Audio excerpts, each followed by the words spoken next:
Nice sweet song. Um I think Suma Mataji has sung this once, but I used to listen to this as a child also, so I found this and I thought let's sing this today to start the session. Today we have class, we have. I'll start. अधरं मधुरं वदनं मधुरं नयनं मधुरं हसितं मधुरम् अधरं मधुरं वदनं मधुरं नयनं मधुरं हसितं मधुरम् हृदयं मधुरं गमनं मधुरं मधुराधिपते अखिलं मधुरं वचनं मधुरं चरितं मधुरं वसनं मधुरं वलितं मधुरं चलितं मधुरं भ्रमितं मधुरं मधुराधिपते अखिलं मधुरं वेणोर्मधुरो रेणोर्मधुरः पाणिर्मधुरः पादौ मधुरौ नित्यं मधुरं सख्यं मधुरं मधुराधिपते अखिलं मधुरं गीतं मधुरं पीतं मधुरं भुक्तं मधुरं सुप्तं मधुरं रूपं मधुरं तिलकं मधुरं मधुराधिपते अखिलं मधुरं करणं मधुरं तरणं मधुरं हरणं मधुरं रमणं मधुरं रूपं मधुरं तिलकं मधुरं मधुराधिपते अखिलं मधुरम् गुञ्जा मधुरा माला मधुरा यमुना मधुरा वीची मधुरा सलिलं मधुरं कमलं मधुरं मधुराधिपते अखिलं मधुरं गोपी मधुरा लीला मधुरा युक्तं मधुरं भुक्तं मधुरं हृष्टं मधुरं शिष्टं मधुरं मधुराधिपते अखिलं मधुरं गोपा मधुरा गावो मधुरा यष्टिर्मधुरा सृष्टिर्मधुरा दलितं मधुरं फलितं मधुरं मधुराधिपते अखिलं मधुरम् हरे Krishna Krishna Krishna Hare Hare Hare Ram Ram Ram Hare Hare Hare Krishna Krishna Krishna Hare Hare Hare Ram Ram Ram Hare Hare Hare Krishna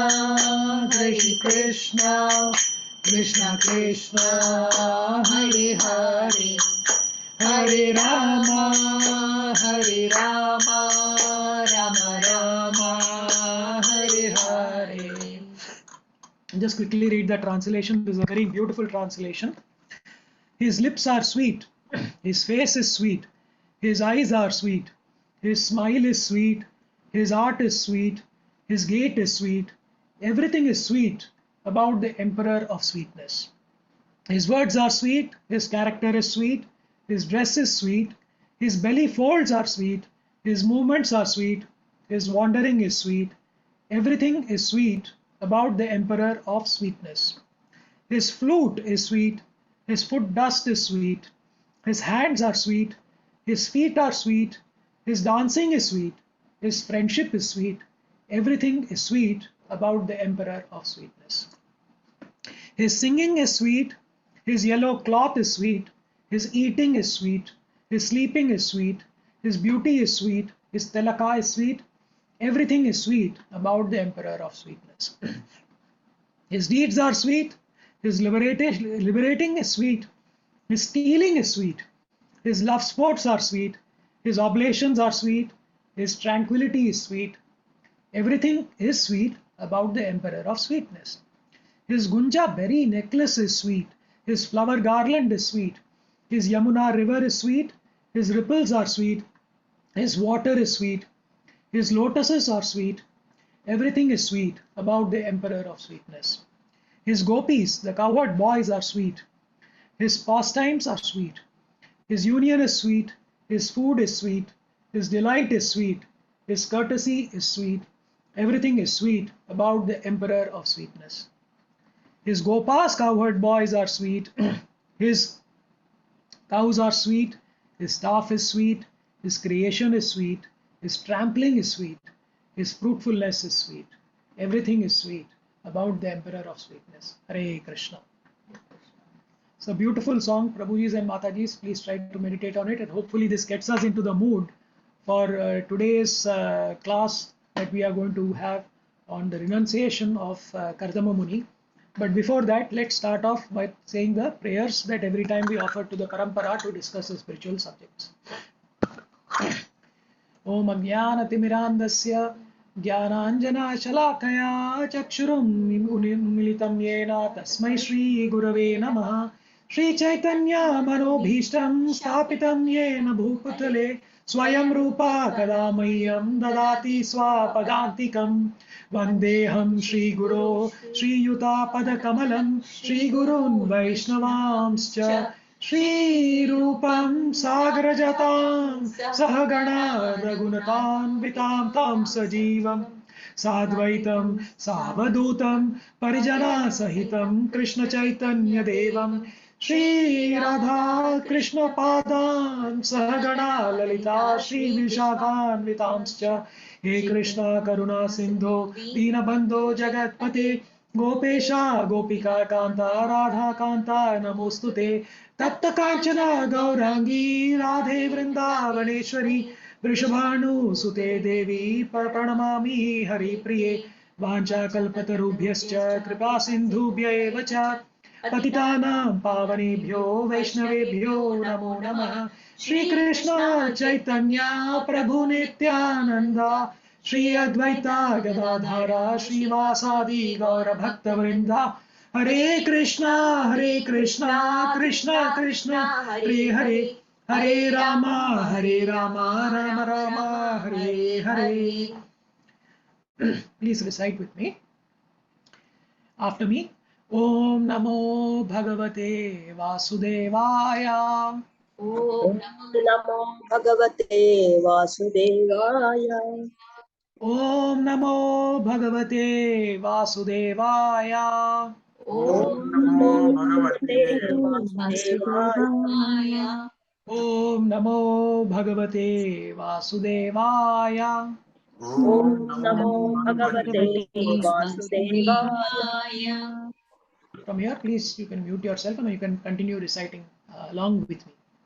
Narayanam namaskritya naram chaiva narottamam devim saraswatim vyasam tato jayamudiraye nashtaprayeshu bhadreshu nityam bhagavata sevaya bhagavati uttama shloke bhaktir bhavati naishtiki Krishnaaya Vasudevaya Devaki Nandaya cha Nanda Gopa Kumaraya Govindaya Namo Namaha Nama Pankajanaabhaya Nama Pankajamaline Nama Pankajanetraya Namaste Pankajangrahe Namo Mahavadanyaya Krishna Prema Pradayate Krishnaya Krishna Chaitanya नमो नामिने पुर गौरस्तुषे नमः नमो ब्राह्मण्यदेवाय ब्राह्मणहिताय च जगद्विदाय जगद्विदाय कृष्णाय कृष्ण गोविन्दाय गोविन्दाय नमो नमो नमः नमः नमः ॐ विष्णुपादाय कृष्णप्रेष्ठाय भूतले श्रीमते भक्तिवेदान्त स्वामिनिति नामिने नमस्ते सारस्वते देवे गौरवाणी प्रचारिणे निर्विशेष शून्यवादी पाश्चात्य देशतारिणे जय श्री कृष्ण चैतन्य प्रभु नित्यानंद श्री अद्वैता गदाधरा श्रीवासादि गौर भक्त वृंदा हरे कृष्णा कृष्णा कृष्णा हरे हरे हरे राम राम राम हरे हरे हरे कृष्ण मूकं करोति वाचालं पङ्गुं लङ्घयते इति गिरिं यत्कृपातमहं वन्दे श्रीगुरुं दीनतारणं परमानन्दमाधवं श्रीचैतन्येश्वरम् ॐ पवित्रो वा सर्वास्तं गतोऽपि वा स्मरेत्काङ्क्षं स भयन्तरं शुचिः Shri Vishnu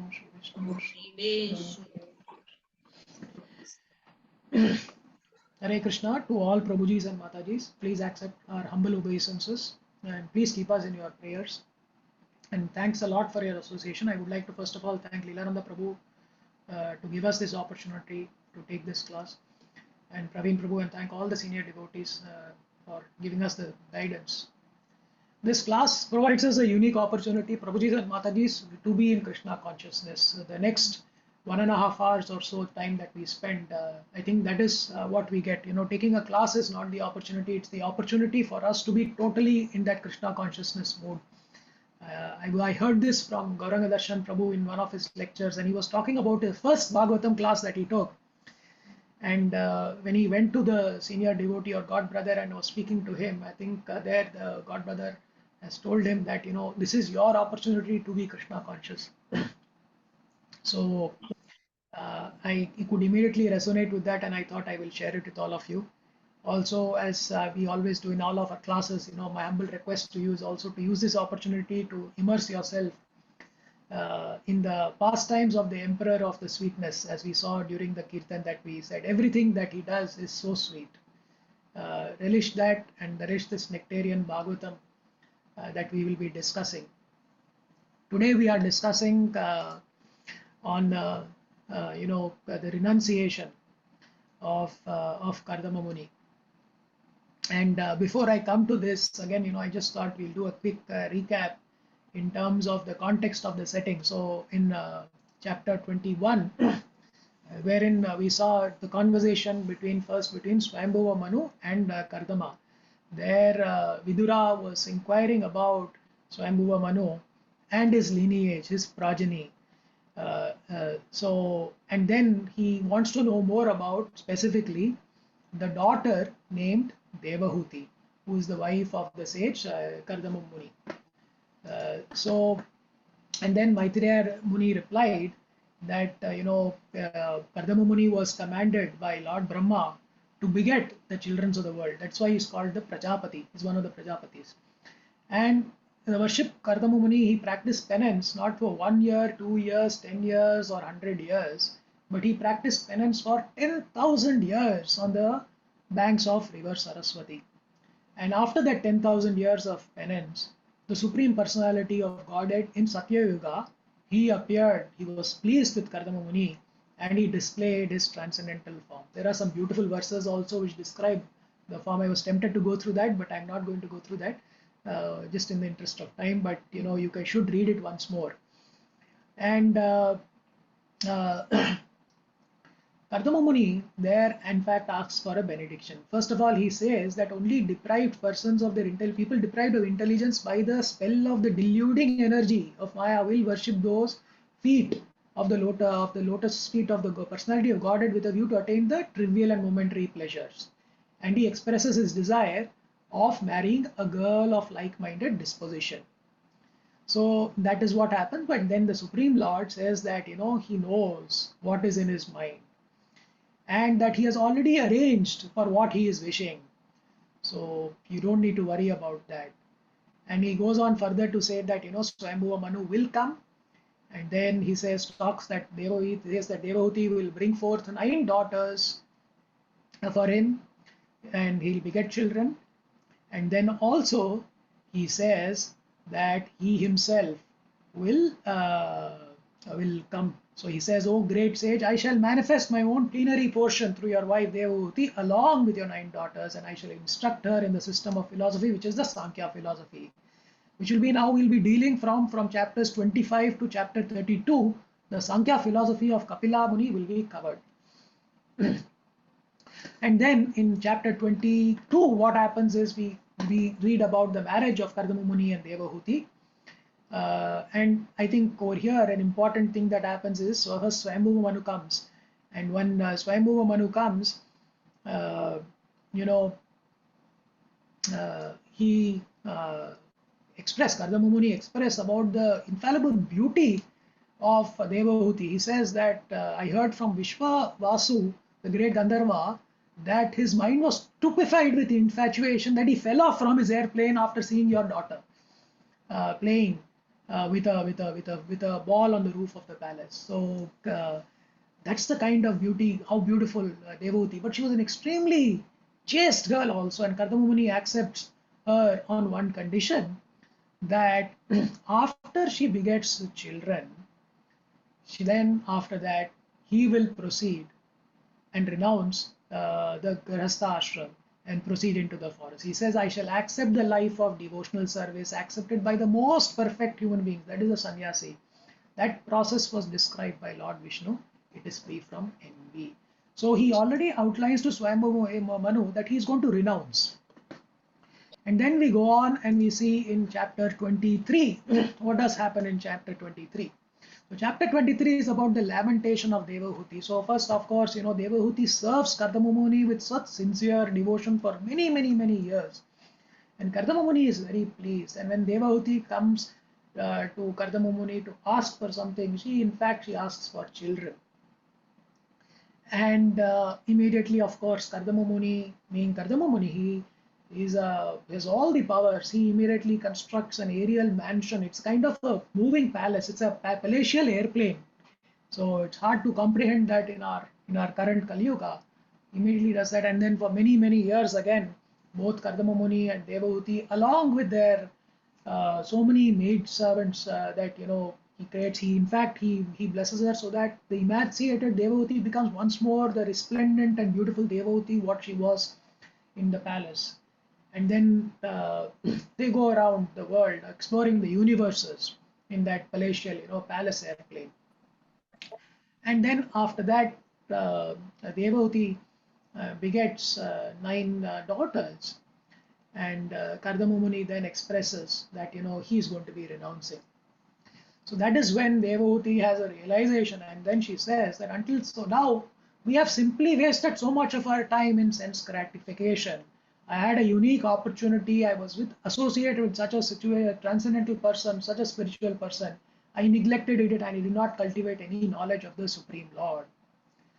But she still wants to use that association that she still has. And she says association is for sense gratification is certainly the path of bondage, but the same type of association performed with a saintly person leads to the path of liberation. And then she says, anyone whose work is not meant to elevate him to religious life, anyone whose religious ritualistic performance do not raise him to renunciation, and anyone situated in renunciation that does not lead him to devotional service to the Supreme Personality of Godhead must be considered dead, although he is breathing. And then finally, she says, my Lord, surely I have been solidly cheated by the insurmountable illusory energy of the Supreme Personality of Godhead. For in spite of having obtained your association, which gives liberation from material bondage, I did not seek liberation. So she is asking for Kardama Muni first of all also get her rid of fear. And now we move to chapter 24. Before I begin chapter 24, I'll just quickly give you a quick overview of the chapter. It is a very simple chapter, so we should finish on time. It starts with first Kardama Muni instructing Devahuti. First he consoles Devahuti because she is lamenting, and then he instructs Devahuti on what to do. And then we see the appearance of Lord Kapila coming, and when Lord Kapila comes, of course, all the demigods, everybody are resplendent, they are so joyous. And then Brahma, along with the four Kumaras and Narada, he comes down to instruct Kardama Muni. There we see Brahma's glorification. And then after Brahma instructs Kardama Muni and the Devahuti, he departs along with the four Kumaras and the Narada Muni. And then after that, the marriage of the 9 daughters is conducted with the 9 sages. And then Kardama Muni goes to a secluded place and offers prayers to first Kapila Muni. And then he says that since he is liberated now, Kapila is now born. The Lord himself has come in his family as a son. He is liberated. Now he is going to renounce his life. And to which Kapila responds to Kardama Muni and instructs him, and then Kardama Muni proceeds on renunciation. So this is an overall snapshot of the chapter. So I hope now everybody is here, because again from chapter 25 it will get very, very interesting as we discuss the whole Sankhya philosophy up to chapter 32. So we'll start now. We'll first recite the verse, then we'll see the translation, we'll go through the purport, and then I will dwell on a few important topics if there are. But the purports here itself, when I have read them, they are so complete. If one just reads with these purports of our founder Acharya Srila Prabhupada with attention and focus, concentrating and meditating on Sri Krishna, we get those messages. Let's start. Maitreya Vacha Nirvedavadinim Evam Manorduhitaram Munihi Dayalu Shalinim Aha Shukla Bhivyaritam Smaran. Read the translation. Translation. Recalling the words of Lord Vishnu, the merciful sage Kardama replied as follows to Swayambhu Manu's praiseworthy daughter Devahuti, who was speaking words full of renunciation. Yes. So I won't dwell much on this verse, but I've said the context and why Swayambhu. He first consoles her. Rishiruvacha Mahido Rajaputritam Atmanam Pratyanindate Bhagavam Steksharo Garbham Adurat Samprapasyate. Translation. The sage said, "Do not be disappointed with yourself, O princess. You are actually praiseworthy. The infallible Supreme Personality of Godhead will shortly enter your womb as your son." Purport.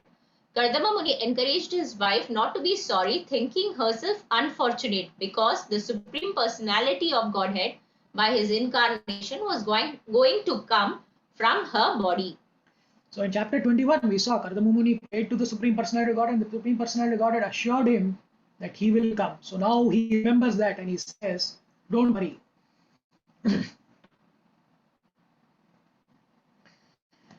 Dhrita vratasi bhadram te damena niyamena cha tapodravina danaischa shraddhaya cheshwaram bhaja. Translation. You have undertaken sacred vows. God will bless you. Hence, you should worship the Lord with great faith. Through sensory control, religious observances, austerities, and gifts of your money in charity. Purport. In order to spiritually advance or to achieve the mercy of the Lord, one must be self-controlled in the following manner. He must be restrained in sense gratification and must follow the rules and regulations of religious principles. Without austerity and penance, and without sacrificing one's riches, one cannot achieve the mercy of the Supreme Lord. Kardama Muni advised his wife, you have to factually engage in devotional service with austerity and penance, following the religious principles and giving charity. Then the Supreme Lord will be pleased with you and he will come as your son. Yes. So over here again, Kardama Muni is now instructing Devahuti in terms of what she needs to do. He says that you have to engage all your faculties in devotional service with austerity and penance, following the religious principles and giving charity. Then the Supreme Lord will be pleased with you and he will come as your son. So he's giving her an instruction what she needs to do. Text 4. Text 4. Satvaya shuklo bitannan mamakam yashaha chetate hridaya granthim aduryo brahma bhavana. Translation. The personality of Godhead being worshipped by you will spread my name and fame. He will vanquish the knot of your heart by becoming your son and teaching knowledge of Brahman. Purport. Matter and spirit are knotted by false ego. That attraction that takes the shape of a knot in the heart, and by material affection, it becomes still more tight. For people who hanker after material positions, society, friendship, love, this knot of affection becomes very strong. No material weapon is needed to cut this knot because it requires a bona fide spiritual instruction.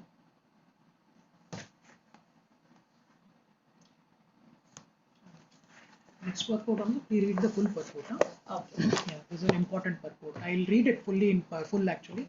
So when the Supreme Personality of Godhead comes to disseminate spiritual knowledge for the benefit of all people, he generally descends as the son of a devotee, being pleased by the devotee's devotional service. The Supreme Personality of Godhead is the father of everyone. Therefore, no one is his father. He is independent. But by his inconceivable energy, he accepts some of the devotees as his parents and descendants. It is explained here that the spiritual knowledge vanquishes the knot of the heart. Matter and spirit are knotted by false ego. This is a very important point, Prabhuji and Mataji, is what brings together this matter and spirit, because spirit is eternal, matter is not transcendental. Right? It's being brought together by this false ego, and this false ego is the one that creates this knot. And the more and more we get involved in this material world, that knot becomes tighter and tighter. This identification of oneself with matter, which is called Hridaya Granthi, exists for all conditioned souls, and it becomes more and more tightened when there is too much affection for sex life. The explanation was given by Lord Rishabha to his sons that this material world is an atmosphere of attraction between the male and the female. That attraction takes the shape of the knot in the heart, and by material affection, it becomes still more tight. For people who hanker after material possessions, society, friendship, and love, this knot of affection becomes very strong. So it's like a quicksand. So the moment you get into this material world, and the more you try to scoop out that material world sand, you are going to go more and more deeper only. It is only by Brahma Bhavana, the instruction by which spiritual knowledge is enhanced, that the knot in the heart is cut to pieces. And Prabhupada says, no material weapon is needed to cut this knot, but it requires bona fide spiritual instruction. So bona fide spiritual instruction and oral reception from our side is sufficient to cut this knot into pieces. Kardama Muni instructed his wife Devavati that the Lord would appear as her son and disseminate spiritual knowledge to cut the knot of material identification. Maitreya Vacha Devahutyapi Sandesham Gauravena Prajapate Samyak Shraddhaya Purusham Kutastham Abhajat Gurum. Translation. Sri Maitreya said, Devahuti was fully faithful and respectful towards the direction of her husband Kardama, who was one of the Prajapatis or generators of human beings in the universe. O great sage, she thus began to worship the master of the universe, the Supreme Personality of Godhead, who is situated in everyone's heart. Purport. This is the process of spiritual realization. One has to receive instruction from a bona fide spiritual master. Kardama Muni was Devahuti's husband, but because he instructed her on how to achieve spiritual perfection, he naturally became her spiritual master also. There are many instances wherein the husband becomes the spiritual master. Lord Shiva also is the spiritual master of his consort Parvati. A husband should be so enlightened that he should become the spiritual master of his wife in order to enlighten her in the advancement of Krishna consciousness. Generally, Stree or women is less intelligent than man. Therefore, if husband is intelligent enough, the woman gets a great opportunity for spiritual enlightenment. Here it is clearly said, Samyak Shraddhaya, that with great faith one should receive knowledge from the spiritual master and with great faith execute the performance of service. Srila Vishwanatha Chakravarti Thakura in his commentary on Bhagavad Gita especially stressed the instruction of the spiritual master. One should accept the instruction of the spiritual master as one's life and soul. Whether one is liberated or not liberated, one should execute the instruction of the spiritual master with great faith. It is stated that Lord is situated in everyone's heart. One does not have to seek the Lord outside. He is already there. One simply has to concentrate on one's worship in good faith as instructed by a bona fide spiritual master, and one's effort will come out successfully. It is also clear that Supreme Personality of Godhead does not appear as an ordinary child. He appears as he is. As stated in Bhagavad Gita, he appears by his own internal potency, Atma Maya. And how does he appear? He appears when pleased by the worship of a devotee. A devotee may ask the Lord to appear as a son. The Lord is already sitting within the heart. And if he comes out from the body of a devotee, it does not mean that a particular woman becomes his mother in the material sense. He is always there, but in order to please his devotee, he appears as her son. Yes, Hare Krishna.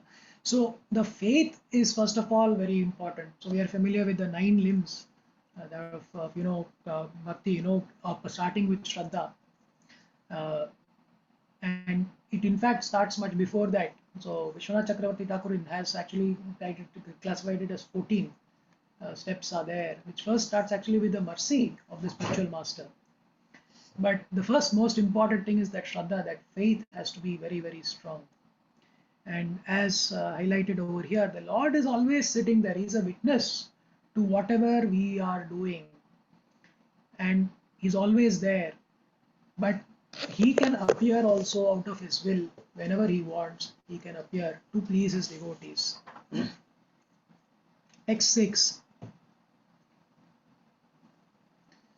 Tasyam bahutite kale Bhagavan Madhusudanah Kardamam Viryamapanno Jajnegnir Ivadaruni.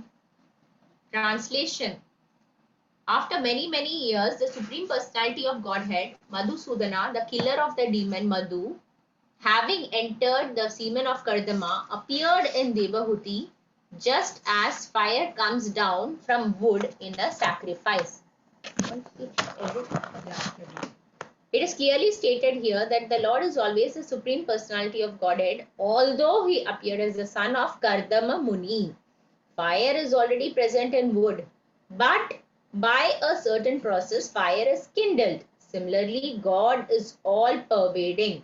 He is everywhere, and since he has come out from everything, he appeared in his devotee semen. Just as an ordinary living entity takes his birth by taking shelter of the semen of a certain living entity, the Supreme Personality of Godhead accepts the shelter of the semen of his devotee and comes out as his son. This manifests his full independence to act in any way, and it does not mean that he is an ordinary living entity forced to take birth in a certain type of womb. Lord Narasimha appeared from the pillar of Hiranyakashipu's palace.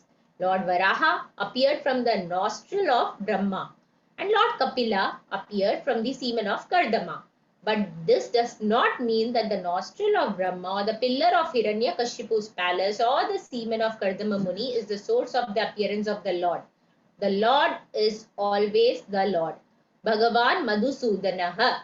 He is the killer of all kind of demons, and he always remains the Lord even if he appears as the son of a particular devotee. The word Kardamam is significant for it indicates that the Lord has some devotional affection or relationship in devotional service with Kardama and Devahuti. But we should not mistakenly understand that he was born just like an ordinary living entity from the semen of Kardama Muni in the womb of Devahuti. Yes, Hare Krishna. So Lord appears after many years, so it's not Lord appeared immediately, he appeared after many years, and is compared to like fire in wood. So the wood has always fire already, and so Lord is all pervading, he's everywhere, he's eternally present, he was present, he is present, he is the only person who will also be present. So he makes his appearance, and Prabhupada makes a very important point. Just because he comes as the son of a devotee, let's not consider the Lord to be like an ordinary living entity. He can choose to come in any way. Similarly, he came just suddenly out of a pillar as Lord Narasimha, right? And he appeared from the nostril of Brahma as Lord Varaha. So similarly, he also comes as the son of a devotee. But most importantly, let's keep in mind the Lord is always the Lord. Text 7. Avadayam stada vyomini vaditrani ghanagana gayanti tam sma gandharva nityantya apsaraso muda. Translation. At the time of his descent on earth, demigods in the form of raining clouds sounded musical instruments in the sky. The celestial musicians, the Gandharvas, sang the glories of the Lord, while celestial dancing girls known as Apsaras danced in joyful ecstasy. So these demigods, they already are aware that the Supreme Lord is going to descend, and they are extremely joyous, very, very happy. And the reason also they are happy is because why does he come? Yada yada hi dharmasya. So he comes when there is some work to be done. He comes for a purpose which the demigods are not able to solve. And that is why they pray for the Supreme Lord to appear. And in this case, the Sankhya philosophy has been forgotten. Self-realization has been forgotten. And the Lord is going to appear to address that in this particular pastime. Text 8. Etu sumanaso divya khecharairapavarjita praseduscha disha sarva ambhamsi cha manamsi cha. Translation. At the time of Lord's appearance, the demigods flying freely in the sky showered flowers. All the directions, all the waters, and everyone's mind became very satisfied. Purport. It is learned here with that in the higher sky there are living entities who can travel through the air without being hampered. Although we can travel in outer space, we are hampered by so many impediments, but they are not. We learn from the pages of Srimad Bhagavatam that the inhabitants of the planet called Siddhaloka can travel in space from one planet to another without impediment. They showered flowers on the earth when Lord Kapila, the son of Kardama, appeared. And here Prabhupada is highlighting about what was possible in those times. Right here, so in the higher sky, there are living entities who can travel through the airplane in the air without being hampered. So, and they can go from one place to another place without any impediment. So it's like a portal, travel portal that existed clearly then. Text 9.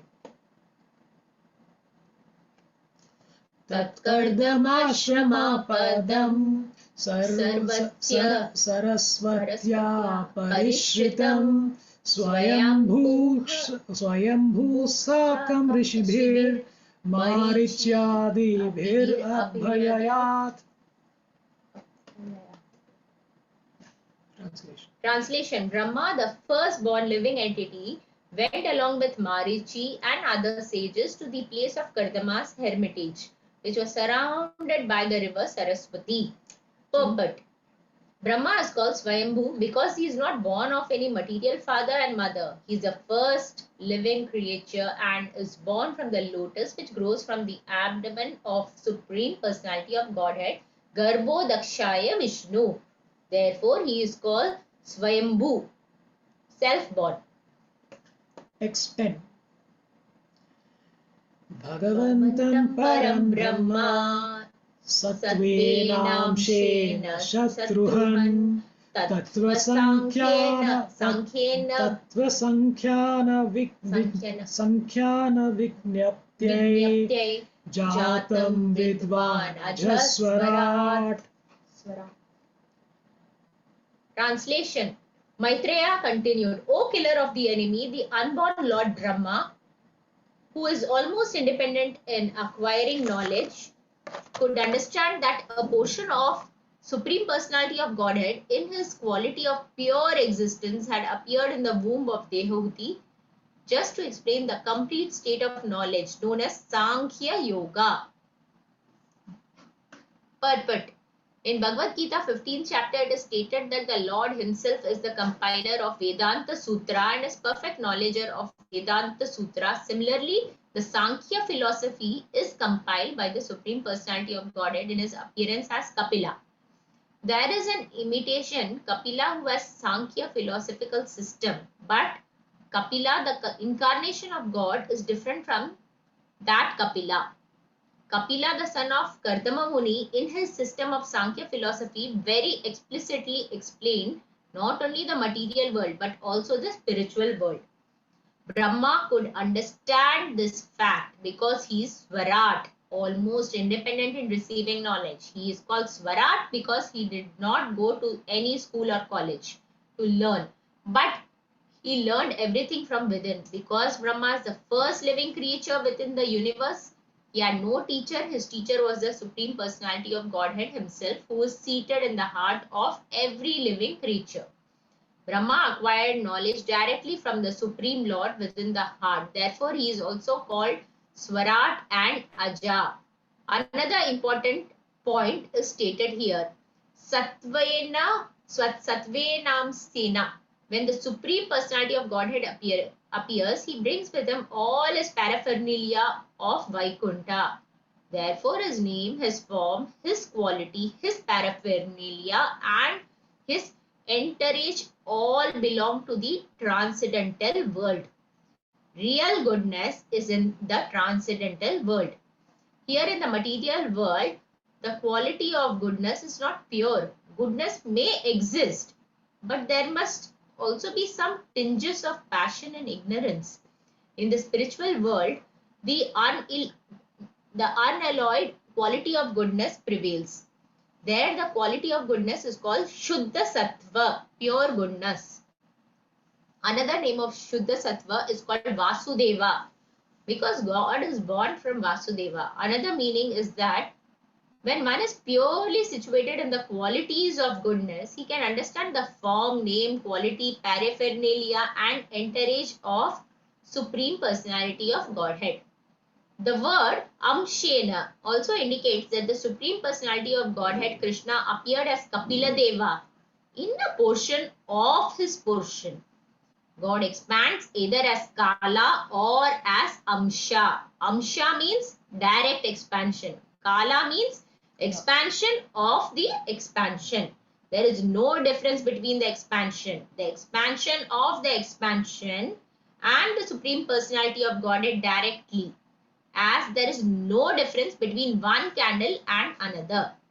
But still, the candle from which the others are lit is called as the original.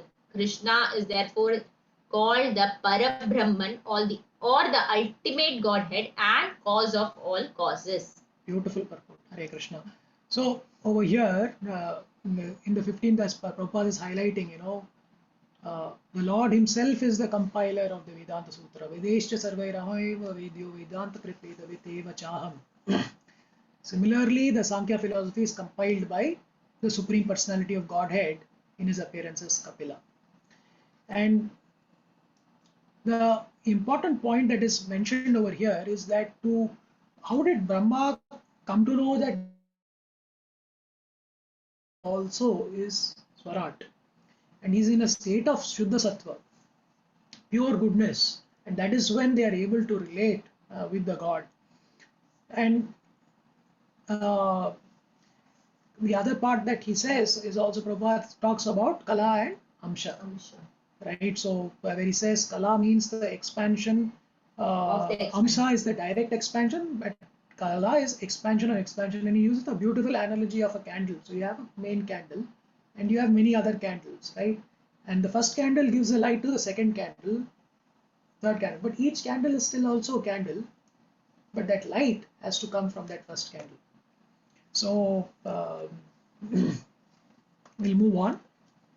Next 11 now, we'll see continuing seeing when Brahma is now continuing to speak here.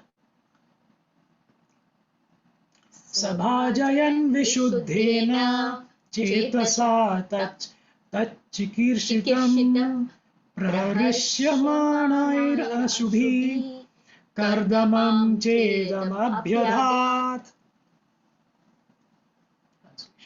Translation. After worshipping the Supreme Lord with gladdened senses and pure heart for his intended activities as an incarnation, Brahma spoke as follows to Kardama and Devabhuti. As explained in Bhagavad Gita, 4th chapter, anyone who understands the transcendental activities, the appearance and the disappearance of the Supreme Personality of Godhead is to be considered liberated. Brahma is therefore a liberated soul. Although he is in charge of the material world, he is not exactly like the common living entity.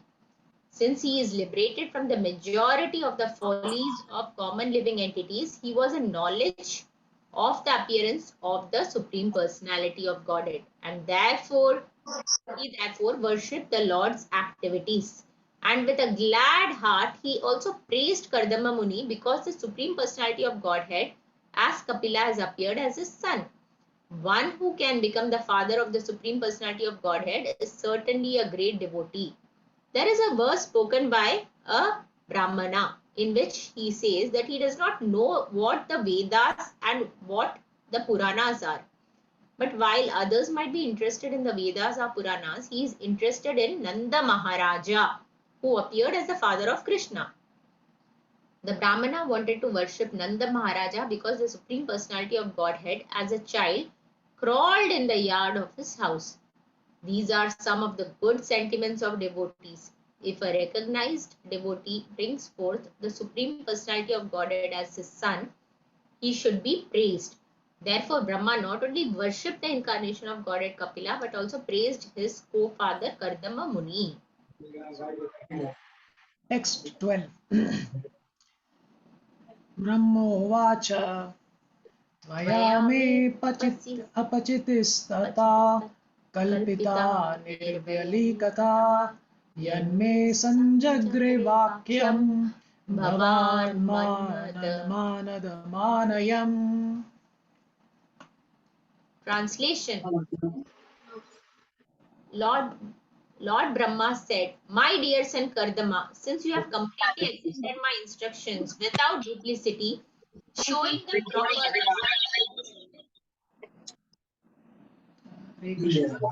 On mute,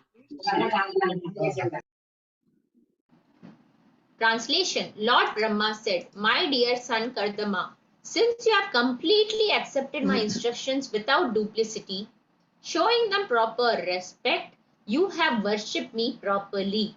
Whatever instructions you took from me, you have carried out, and thereby you have honored me." Purport. Lord Brahma, as the first living entity within the universe, is supposed to be the spiritual master of everyone. And he is also the father, the creator of all beings. Kardama Muni is one of the Prajapatis or creators of the living entities, and he is also the son of Brahma.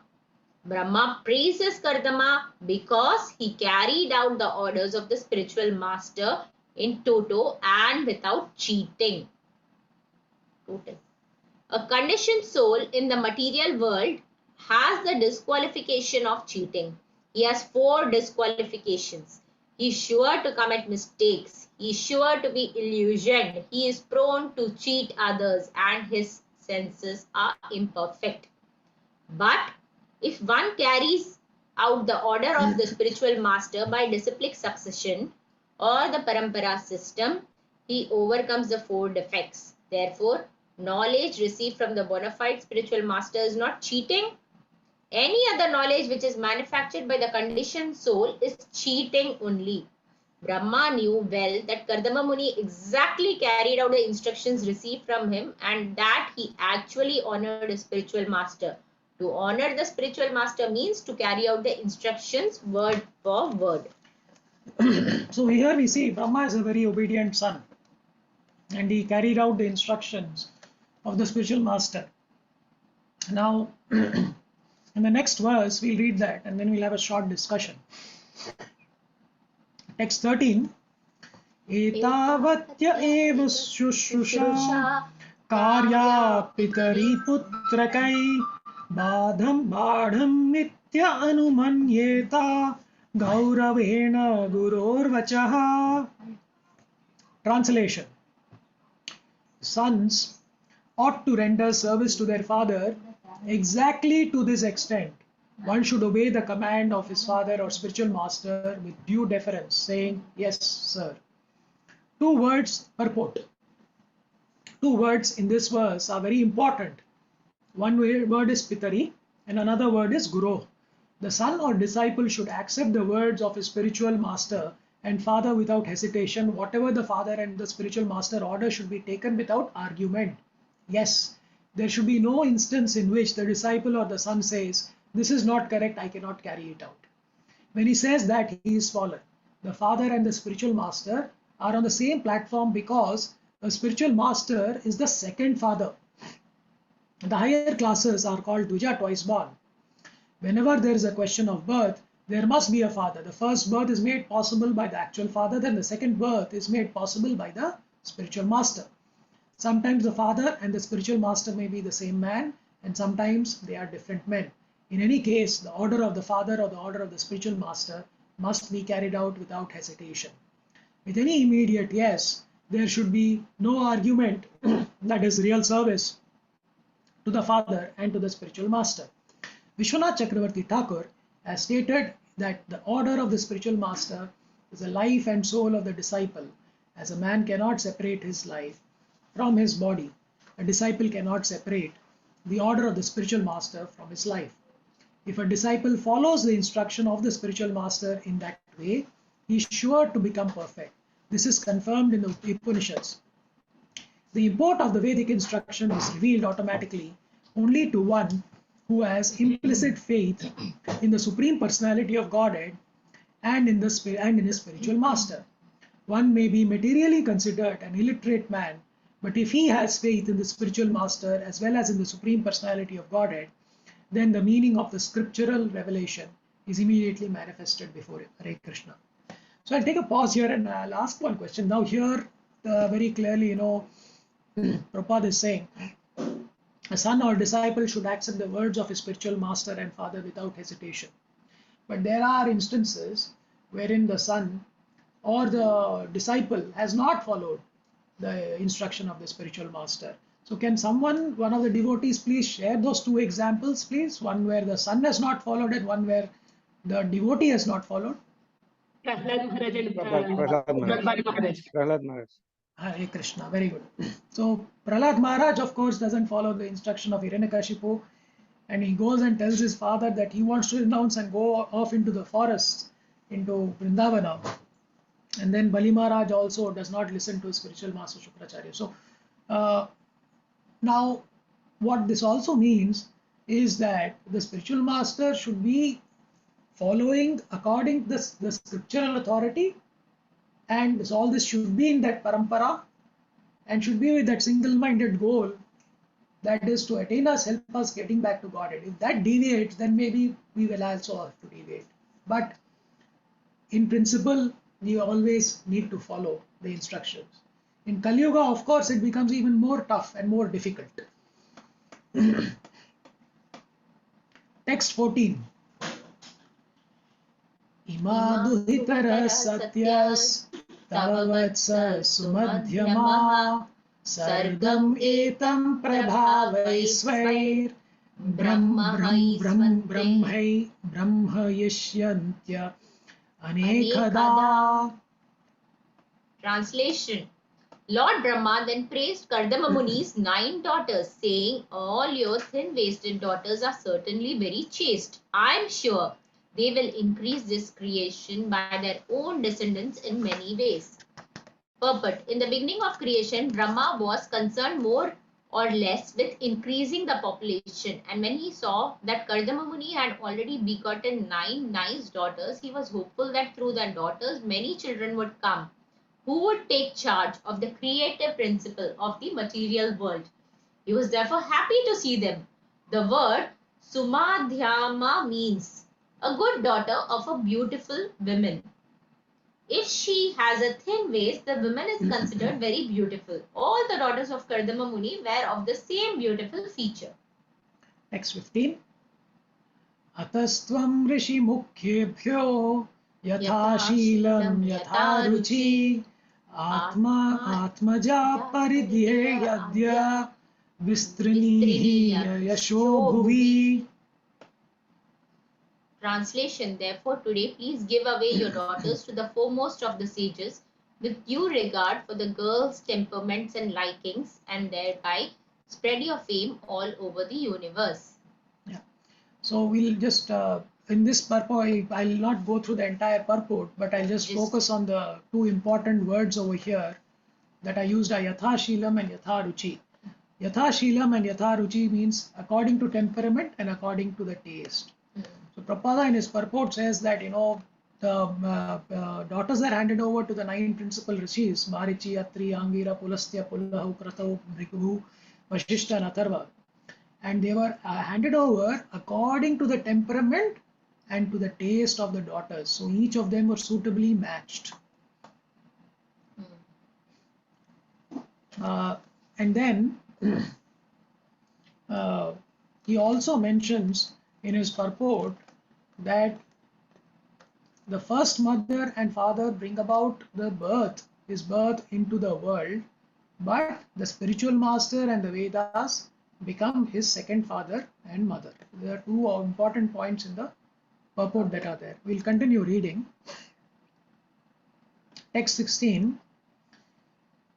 Vedaham adyam purusham avatirnam samayaya bhutanam sevadhim deham bibranam kapilam mune.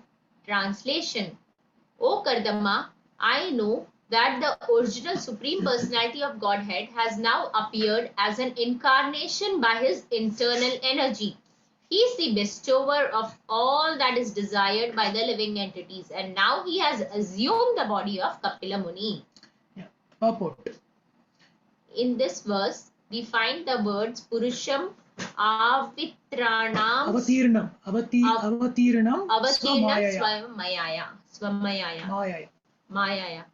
The Supreme Personality of Godhead is everlastingly, eternally in the form of Purusha, the predominator or enjoyer, and when he appears, he never accepts anything of the material energy. The spiritual world is a manifestation of his personal, internal potency, whereas the material world is a manifestation of his material or differentiated energy. The word Swamayaya, Swamayaya, by his own internal potency indicates that whenever the Supreme Personality of Godhead descends, he becomes in his own energy. He comes in his own energy. Yeah. He may assume the body of a human being, but that body is not material. In Bhagavad Gita, it is therefore clearly stated that only fools and rascals, Mudas, consider the body of Krishna to be the body of a common human being. The word Sevadhim means that he is the original bestower of all the necessities of life upon the living entities. In the Vedas also it is stated that he is a chief living entity and that he bestows all the desired necessities of other living entity. Because he is the bestower of the necessities of all others, he is called God. The Supreme is also a living entity. He is not impersonal. As we are individual, the Supreme Personality of Godhead is also individual, but he is the supreme individual. That is the difference between God and the ordinary living entities. Hare Krishna. So here the Lord now has appeared as Kapila by his internal energy, Swamayaya, his own internal potency. And it's only the Mudas, the fools and rascals, consider the body of Krishna to be the body of a human being. Text 17. Jnana Vijnana Yogena कर्मणाम् उदरञ्जता जटा हिरण्यकेश पद्माक्ष पद्ममुद्रा पदाम्बुज. Translation: by mystic yoga and the practical application of knowledge from the scriptures, Kardama Muni, who is characterized by his golden hair, his eyes just like as the lotus petal, and his lotus feet, which bear the marks of the lotus flowers, will uproot the deep-rooted desire for work in this material world. Purport. In this verse, the activities and bodily features of Kapila Muni are very nicely described. The activities of Kapila Muni are forecast herein. He will present the philosophy of Sankhya in such a way that by studying his philosophy, people will be able to uproot the deep-rooted desire for karma, fruitive activities. Everyone in this material world engages in achieving the fruits of his labor. A man tries to be happy by achieving the fruits of his own honest labor, but actually he becomes more and more entangled. One cannot get out of this entanglement unless he has perfect knowledge or devotional service. So again here, what we are seeing is that when a man tries to be happy by achieving the fruits of his own honest labor, he's actually becoming more entangled, like he's getting into quicksand. One cannot get out of this entanglement unless he has perfect knowledge or devotional service. Those who are trying to get out of the entanglement by speculation are also doing their best, but in the Vedic scriptures we find that if one has taken to the devotional service of the Lord in Krishna consciousness, he can easily uproot the deep-rooted desire of fruitive activities. Sankhya philosophy will be broadcast by Kapila Muni for that purpose. His bodily features are also described herein. Jnana does not refer to ordinary research work. Jnana entails receiving knowledge from the scriptures through the spiritual master by disciplic succession. In the modern age, there is a tendency to do research by mental speculation and concoction. But the man who speculates forgets that he himself is subject to the four defects of nature, which is he is sure to commit mistakes, his senses are imperfect, he is sure to fall into illusion, and he has a cheating propensity. Unless one has perfect knowledge from disciplic succession, he simply puts forth some theories of his own creation. Therefore, he is cheating people. Jnana means knowledge received through disciplic succession from the scriptures, and Vijnana means practical application of such knowledge. And Kapila Muni's Sankhya system of philosophy is based on Jnana and Vijnana. So, with this mystic yoga with Jnana and Vijnana, Kapila Muni, who has descended and he is given the bodily characteristics with golden hair, he has lotus eyes, and with lotus-like feet, he will uproot the deep-rooted desire for karma. Text 18. Esha manavite garbham pravishta kaitabhardhana avidya samshaya granthim chitvagam vicharishyati. Translation. Lord Brahma then told Devahuti, my dear daughter of Manu, the same Supreme Personality of Godhead who killed the demon Kaitaba is now within your womb. He will cut off all the knots of your ignorance and doubt, and then he will travel all over the world. So now Brahma is addressing Devahuti over here after addressing Kardama Muni, and he says the same Supreme Lord who killed the Kaitaba is now within your womb. He will cut all the knots of your ignorance and doubt, and after that he will travel all over the world. So he's kind of also future telling and telling about the appearance of Kapila Muni, what he will do when he's there on this world, on this earth, on this planet. We'll move to text 19. Ayam siddha ganadhisha sankhyacharai susammatah loke kapila itya akhyam gantate kirtivardhana. Translation: your son will be the head of all the perfected souls. He will be approved by the acharyas, expert in disseminating real knowledge among the people. He will be celebrated by the name Kapila. As the son of Devahuti, he will increase your fame. Here he is glorifying Kapila and he's saying that he'll be the foremost amongst the perfected beings. Siddha Ganadhishaha. And he is approved by the acharyas of Sankhya philosophy. Shankyacharyaihi susammataha, he says. And he will be known, so he says also he will be known by the name of Kapila. And he will increase your fame, Kirti Vardhana. So when he says Kirti Vardhana, he is going to be increasing the fame of his parents. Text 20. Maitreya Uvacha Tavasvasya Jagat Shrashta Kumarai Sahanarada Hamso Hamsena Yanena Tridhama Paramam Yayau. Translation. Sri Maitreya said, after thus speaking to Kardama Muni and his wife Devahuti, Lord Brahma, the creator of the universe, who is also known as Hamsa, went back to the highest of the three planetary system on his swan carrier with the four Kumaras and Narada. Yes.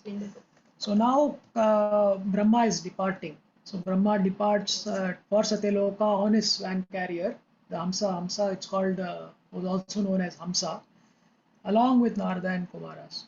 So they don't wait for the marriage of the 9 daughters. They leave, and because the reason is that the 4 Kumaras and Naradas are Naishtika Brahmacharis. That's what Prabhupada says, and that's why they don't stay. A Naishtika Brahmachari refers to one who never wastes his semen at any time, and they were not to attend the marriage ceremony of their other brothers Marichi and the other sages, and therefore they went back with their father father Hamsa.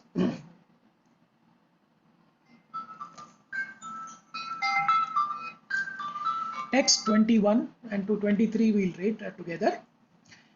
Gate shata dhritau kshattah kardamastena choditah yathoditam swadhuhitrihi pradad vishvasrijam tatah. Translation. O Vidura, after the departure of Brahma, Kardama Muni, having been ordered by Brahma, handed over his 9 daughters as instructed to the 9 great sages who created the population of the world. Text 22 and then text 23. Marichaye kalam pradat anasuyam athatraye shraddham angirase yachat Pulastyaya havirbhuvam Pulahaya gatim yuktam Kratavecha kriyam satim Khyatim cha brigave yachat Vashishtaya pya arundhatim. Translation. Kardama Muni handed over his daughter Kala to Marichi and another daughter Anasuya to Atri. He delivered Shraddha to Angira and Havirbhu to Pulastya. He delivered Gati to Pulaha, the chaste Kriya to Kratu, Khyati to Brigu, and Arundhati to Vashishta. So now the 9 daughters are married to the 9 sages. We will now read 24 and 25 also we'll read together. Atharvane adadach chantim yaya yajño vitanyate viprashabhan kritodvahan sadaran samalayalayat.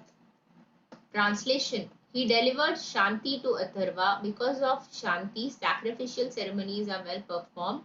Thus he got the foremost Brahmanas married and he maintained them along with their wives. Text 25.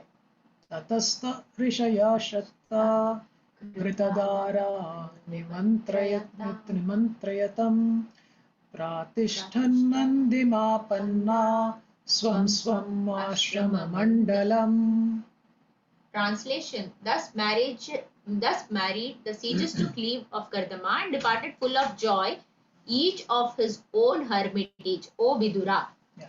So there is this page where actually Kapila Muni and Devabhuti, they take care of the daughters and the son-in-laws, and then after that the son-in-laws, the sages, they leave with their families, they leave for their own hermitages.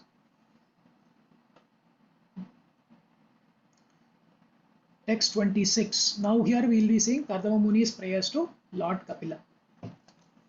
Sacha vattirnam triyugam agnaya vibhudhadhar sabdharshabam vivikta upasangamya pranamya samabhashata. Translation.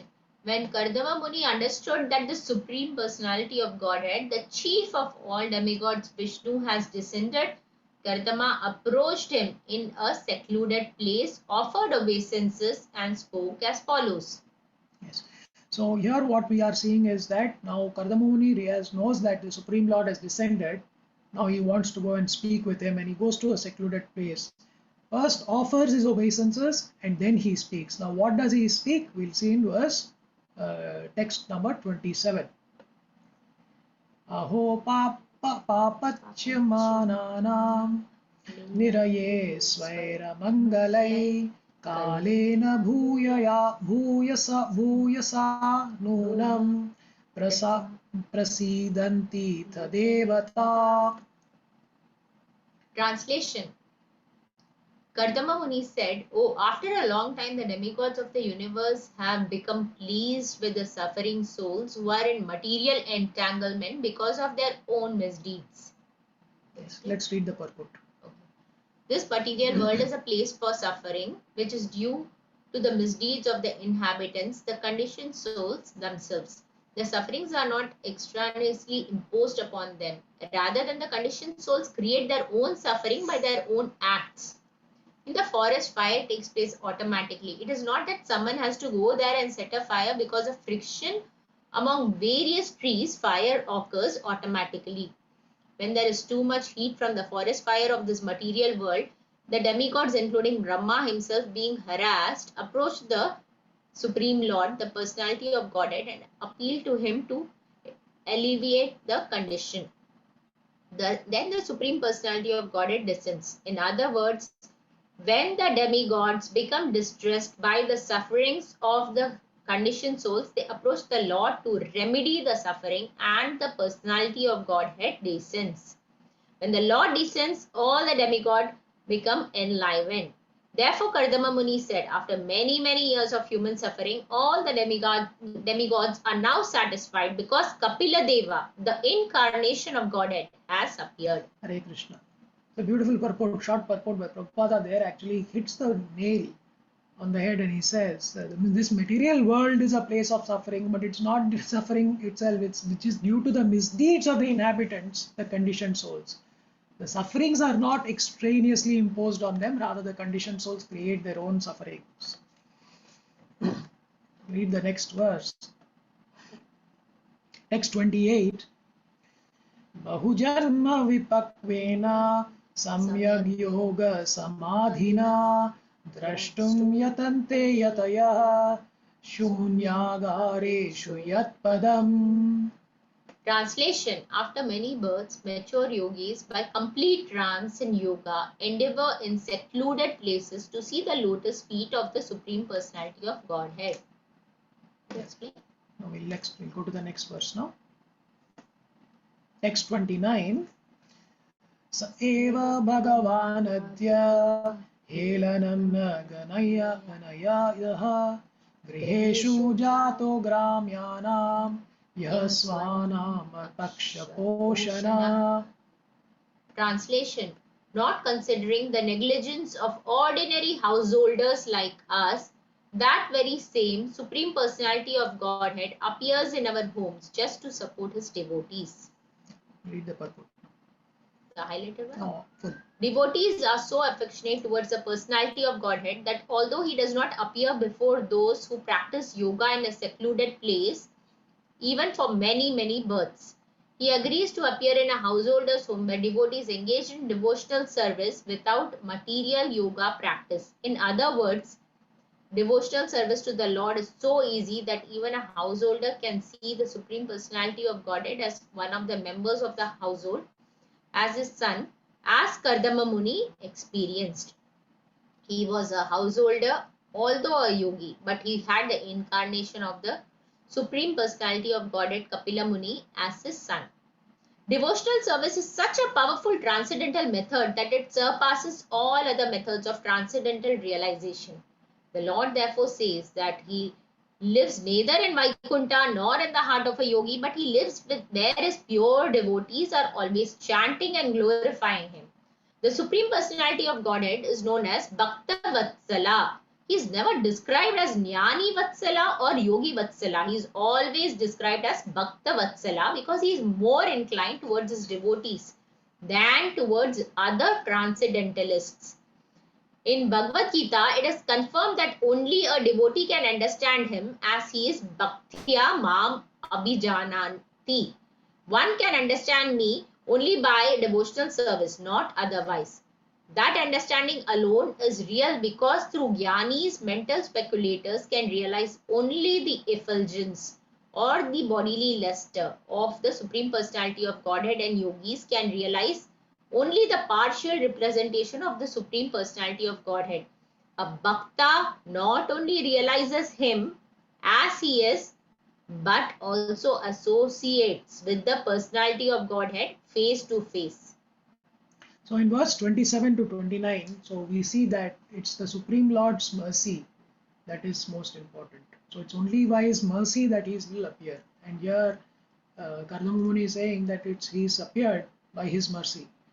And he says that, the demigods have first become very pleased. We saw that also, how they become pleased, they shower flowers. And the important verse also around the yogis, where the yogis, they take many births, mature yogis, by doing complete trance in yoga, and they go to secluded places, they go to the forest just to see that lotus feet of the Lord. But by his mercy, the same Lord has now appeared in the house of Kardama Muni to support his devotees, overlooking the negligence of ordinary householders. So Lord is so merciful. And here I've highlighted one section over here, which is very nice. Prabhupada says that Lord therefore says that he lives neither in Vaikuntha nor in the heart of a yogi, but he lives where his pure devotees are always chanting and glorifying him. The Supreme Personality of Godhead is known as Bhakta Vatsala. He is never described as Jnani Vatsala or Yogi Vatsala. He is always described as Bhakta Vatsala because he is more inclined to his devotees than towards other transcendentalists. We'll move to text 30 now. Swiyam vakyamritam kartum avatirnosi me grihe chikirshur bhagavan dhyanam bhaktanam mana vardhana. Translation. Kardama Muni said, "You, my dear Lord, who are always increasing the honor of your devotees, have descended in my home just to fulfill your word and disseminate the process of real knowledge." Move to the next verse, text 31. Tanyevit evate abhirupani rupani bhagavamstava yani charocante swajjananam arupinaha. Translation. My dear Lord, although you have no material form, you have your own innumerable forms. They truly are your transcendental forms, which are pleasing to your devotees. So from verse 31 to 33, Kardama Muni is actually glorifying the Lord's form, and then Kardama will surrender to the Lord. So we'll continue reading. Text 32. Tvam suribhistattva bubhutsayadha sadabhivadarhana padapitham Aishwarya Vairagya Yasho Vabodha Virya Shriya Urtamaham Prapadye.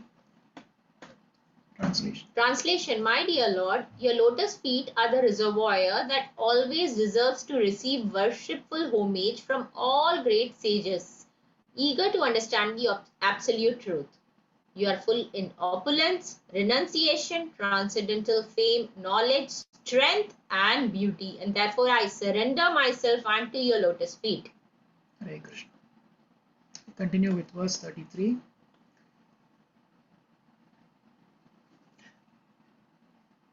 Param pradhanam purusham mahantam kalam kavim trivritam lokapalam atmanubhutyanu gata prapancham swachanda shaktim kapilam prapadye.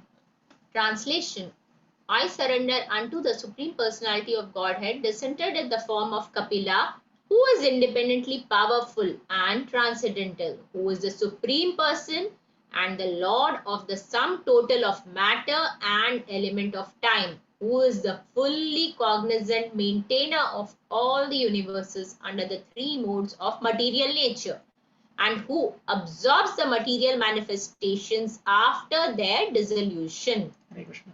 So now he is surrendering to the Lord, and we'll continue our reading now of the verses and the translations.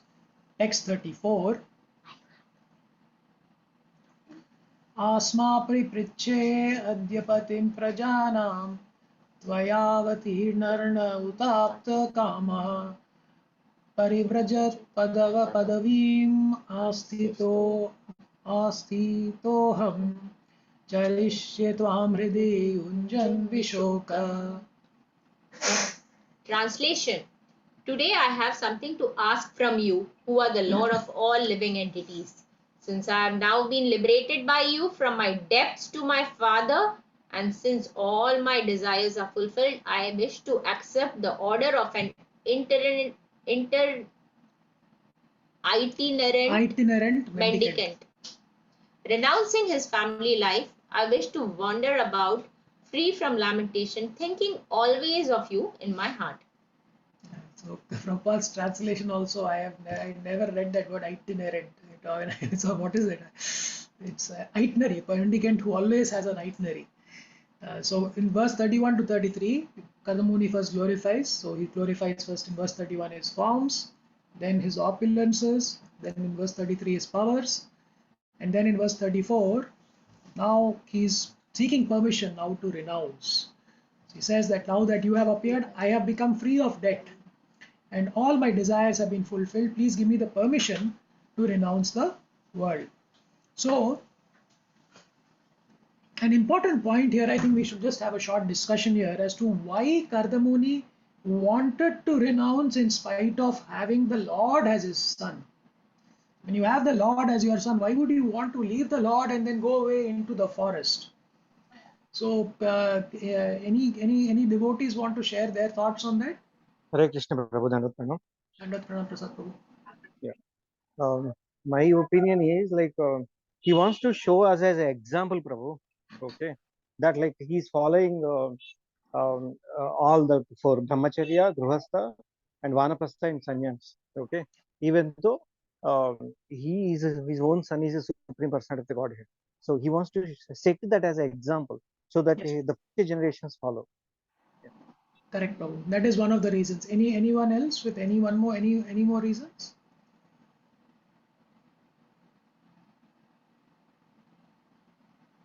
So if you read the Subodhani book, actually there Gauranga Prabhu has given 4 reasons, and even in his lectures he enunciates this. He talks that Vishwanath Chakravarti Thakur has mentioned that Kardama Muni was always in the Dasya Rasa, so his relationship was always in the servitorship mode, and so now for him to get into Vatsalya Rasa, it could not be risk. So to avoid that mixture of Vatsalya Rasa, Dasya Rasa and Vatsalya Rasa, he decides to leave. So if you are in a higher rasa, so you have Dasya, Sakya, Vatsalya and then Madhurya. The higher rasa already has the lower rasas with them. So if you are Madhurya, then you already have Vatsalya, Sakya and Dasya. But if you have Dasya, then you are not unable to have those higher rasas. So he was in that servitorship mode. If you see in the previous chapter 21 also, there you get a flavor of his servitorship that mood he is in. Gauranga Prabhu is also saying the Lord will make him renounce anyway. Why not renounce immediately? So in any way the Lord will make you give up, right? And last point is giving a very important point. He's talking is more important is to worship and remember the Lord constantly. So in the purport also, Prabhupada talks says that there are two kinds of devotees of the Lord. One is called a Goshtyanandi, which means those who are preachers and have many followers of preaching the glories of the Lord, and live among those many followers just to organize missionary activities. And the others are other devotees are Atmanandi, or self-satisfied, and do not take the risk of preaching work. They therefore remain alone with God. In this classification was Kardama Muni, he says. We'll move to verse 35. I'll move a bit faster now. Sorry.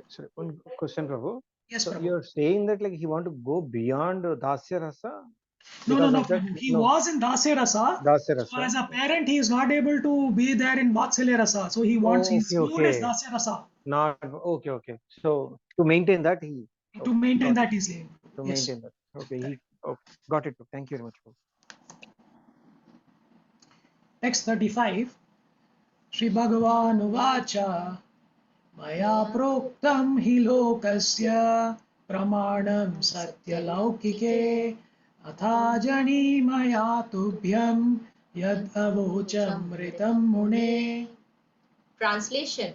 The personality of Godhead Kapila said, whatever I speak, whether directly or in the scriptures, is authoritative in all respects for the people of the world. O Muni, because I told you before that I would become your son, I have descended to fulfill this truth. Yeah, so now from word 35 to 40, we are seeing the response of Lord Kapila, and now he's giving the response as to why he appeared. Why he appeared, he's telling that to Kapila Muni. And in 35 verse, first he's saying that whatever he speaks is authoritative in all respects for all the people of the world. So whether directly it's there in the scriptures or not, it is authoritative when it's spoken by the Lord. I have appeared as your son because that was my promise. That's another point he's saying, is that I promised you and that is why I appeared. So here also he's giving the response, reasons for his appearance. So this is the first reason. I appeared because I promised you.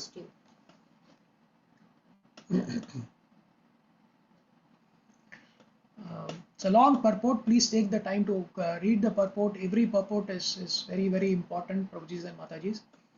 We'll move to text 36.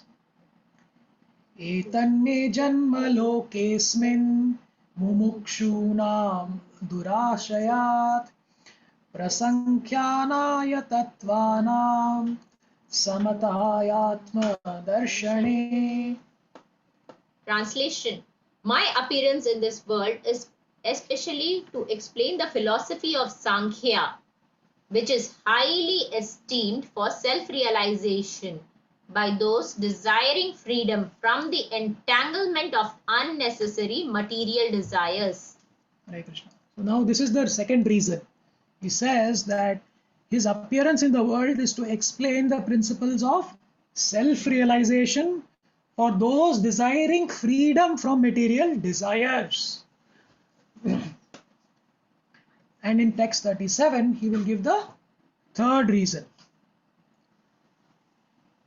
Esha atma patho vyakto nashtakalena bhuyasa tam pravartayitum deham imam vidhi maya bhritam. Translation. This path of self-realization, which is difficult to understand, has now been lost in the course of time. Please know what I have assumed this body of Kapila to introduce and explain this philosophy to human society again. Yeah, so he's saying this path was lost in time and I've come to revive this knowledge of Sankhya. So in the Bhagavad Gita also we say Krishna will recite he'll say evam para praptam parampara praptam evam raja rishyo vidhu sakalena mahata yogo nashta parantapa. So and he says, in the course of time, the yoga system as stated in the Bhagavad Gita was lost. It was coming in parampara in disciplic succession, but due to the passage of time was lost. And Prabhupada emphasizes on this time factor. He says the time factor is so pressing that in the course of time, everything within this material world is spoiled or lost, even if you are a pure devotee. So if you remember when Bhishma Dev is consoling Yudhishthira Maharaj, right? He glorifies the Pandavas, but he tells, why you people have gone through such suffering. Was it because the Pandavas were not pure devotees? The Pandavas were pure devotees. Yet they went through such suffering. And then Bhishma Dev concludes and he tells that it is because of Kala, it is because of time. So time press factor is so pressing that in the course of time, Prabhupada saying everything within this material world is spoiled or lost. So this knowledge of the yoga, Bhakti Yoga from Bhagavad Gita, that was lost, and there Krishna comes to re-establish that. And here the Sankhya philosophy is lost, and that was lost over time. Here Kapila Muni has come to re-establish and revive that. We will now move to verse 38. Gaccha kamam maya prishto mahi sanyasta karmana jitva sudarjayam mrityam amritatvaya mam bhaja. Translation. Now being sanctioned by me, go as you desire, surrendering all your activities to me, conquering insurmountable death. Worship me for eternal life. So now Lord Kapila Muni is giving the instructions to Kardama Muni. But he's not saying you go. He's saying sanctioned by me, you go as you desire. So how you are wishing, you go. If you want to wish, you stay back. But if you want to go, you go. Verse 39. Mamatmanam swayam jyotihi sarvabhuta guhashayam atmanya evatmana vikshya vishoka abhayam richasi. Translation. In your own heart, through your intellect, you will always see me, the supreme self-effulgent soul, dwelling within the hearts of all living entities. Thus, you will achieve the state of eternal life, free from all lamentation and fear. So once he renounces and once he goes into the forest, he starts meditating on the Lord, he starts meditating inside, he starts seeing him in his heart. So he says, you see me in your heart, then you will see me as a super soul by your intelligence, and thus you will achieve the state of eternal life, free from all lamentation and fear. Text 40. Matra adhyatmikim vidyam shamanim sarva karmanam vitarishye yaya chasau bhayam chati tarishyati. Translation.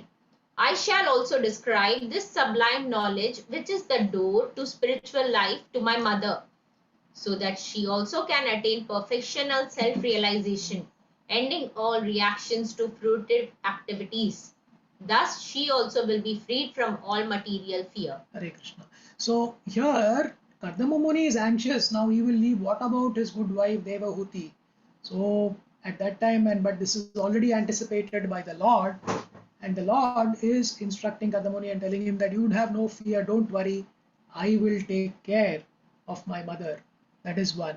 But more so, I will impart her that sublime knowledge through which she will be freed from all material fear. So if you remember the lamentation of Devahuti, one of the points that she makes is that she wants to be freed from fear. And here the Supreme Lord is addressing that point and saying, don't worry, I will take care of that. And Prabhupada, it's a nice, beautiful purport. And importantly, he says that a woman is not supposed to take sannyasa. So they go only through the 3 ashramas. She has only 3 stages of life: dependency on the father in childhood, dependency on the husband in youth, and in old age, dependence on the grown-up son, such as Kapila. Text 41. Now Kardama Muni renounces and he's going back to Godhead. So what does Kardama Muni first do? So Maitreya is going to recite this. He says, Maitreya vacha Evam samuditastena kapilena prajapatihi dakshini tam prito vanam eva jagamaha. Translation. Sri Maitreya said, thus when Kardama Muni, the progenitor of human society, was spoken to in fullness by his son Kapila, he circumambulated him, and with good pacified mind, he at once left for the forest. Hare Krishna. So again, a very important purport. Again, I will request you to read this, but just to summarize over here, he leaves for the forest now, and Prabhupada says forest going means to take 100% of shelter of the Supreme Lord, as explained by Prahlad Maharaj. Prahlad Maharaj also says, I want to go to the forest, I want to go to Vrindavana. Now, what happens when you go to the forest? When you go into the forest, you're leaving behind everything. But a forest is a place where all animals, dangerous animals, man-eaters and all are there. You have no other choice but to take 100%. Who can protect you in the forest? No matter what gun you have or any weapon you have, that is not going to be helping. So you need to take 100% shelter of the Supreme Lord.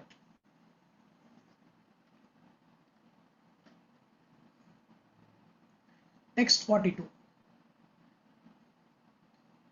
Vratam sa astito maunam atmaika sharano munihi nisango vyacharat shonim anagnir aniketanaha. Translation. The sage Kardama accepted silence as a vow in order to think of the Supreme Personality of Godhead and take shelter of him exclusively. Without association, he travelled over the surface of the globe as a sannyasi, devoid of any relationship with fire or shelter. Yeah. So a sannyasi should be completely detached from fire and any residential quarters. A grihastha has a relationship with fire, either for offering sacrifices or for cooking, but a sannyasi is freed from these two responsibilities.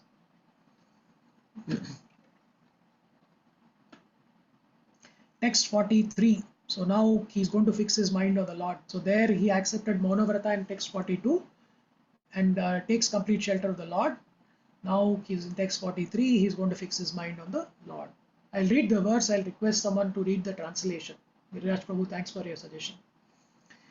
Mano brahmani yunjano yattat sat asata param gunava vabhyase viguna eka bhaktyanubhavate. Can someone read the translation, please? Hare Krishna Prabhuji, I'll read it. Yes, Prabhu. Translation. He fixed his mind upon the Supreme Personality of Godhead, Parabrahman, who is beyond cause and effect, who manifests the three modes of material nature, who is beyond those three modes, and who is pursued only through unfailing devotional service. Yeah. So just reading on some highlighted portions from the purport of Prabhupada here. So he says that whenever there is bhakti, there must be three things present: the devotee, the devotion, and the Lord. That is bhakta, bhakti, and Bhagavan. And without these three, there is no bhakti. He says there is no meaning for the word bhakti. And he says also that if he is in constant contact with the Supreme Lord by devotional service, the conditioned living entity also becomes freed from the infection of Maya. So we know that the Lord is already above the three gunas. But for the devotee also, if he is in constant contact with the Supreme Lord by devotional service, the conditioned living entity also becomes freed from the infection of Maya. And he says that, this is confirmed in the Bhagavad Gita, Sagunan Samatitya. A person engaged in Krishna consciousness is at once liberated from the influence of the three modes of material nature. In other words, once the conditioned soul engages himself in devotional service, he also becomes liberated like the Lord. Text 44. Nirahankritir nirmamascha nirdvandva samadrik swadrik pratyak prashanta dhir dhira prashantormir ivo dadaihi. Can someone read the translation, please? Any devotee, Hare please? Hare Krishna, Krishna, Prabhu. can I read? Yes, Mataji, please read. Thus he gradually became unaffected by the false ego of material identity and became free from material affection. Undisturbed, equal to everyone, and without duality, he could indeed see himself also. His mind was turned inward and perfectly calm, like an ocean unagitated by waves. Hare Krishna. Hare Krishna. Thank you, Mataji. So Prabhupada says that when one's mind is in full Krishna consciousness and one fully engages in rendering devotional service to the Lord, he becomes just like an ocean unagitated by waves. So the mind is a place where there's always agitation. When the mind comes into play, there is always agitation. That's why they say hearing is better than thinking, because some thoughts will keep coming. So the mind always remains in agitation. It's like, you throw a stone into water, there are ripples. You throw another water, then you see agitation. You throw more stones, there is more agitation. But the ocean is huge, it is so deep, it is grave, right? That's why they say you should be as grave as the ocean, as still as the ocean. No matter what waves are there, it remains unagitated. And that is the state of mind now Kardama Muni is in. Text 45. Vasudeve Bhagavati Sarvagne Pratyagatmani Parena Bhakti Bhavena Labdhatma Mukta Bandhana. Someone, any other devotee wants to read? Please go ahead. Can I read, Prabhuji? Hare Yes, Krishna, Prabhu. Dandavat Pranam. Dandavat Pranam, Prabhu. Thanks for the opportunity, Prabhu. Translation by Srila Prabhupada Ki Jai. He thus became liberated from conditioned life and became self-situated in transcendental devotional service to the personality of Godhead Vasudeva, the omniscient super soul within everyone. Thank you, Prabhu. Thank you, Prabhu. Hare Krishna. You want to read the highlighted portion? No, the highlighted, you want to read the highlighted portion on purport? Purport. When one engages in the transcendental devotional service of the Lord, one becomes aware that his constitutional position as an individual soul is to be eternally the servitor of the Supreme Lord Vasudeva. Material contamination continues as long as one thinks that he is as good as the Supreme Lord or is equal with him. This condition is the last snare of Maya. Maya always influences the conditioned soul. So, Hare Krishna, thank you, Mataji. So we need to be very careful about this. So if in the first verse, few verses we read about this, not what binds the matter and spirit together. Somebody remembers that? What binds matter and spirit together?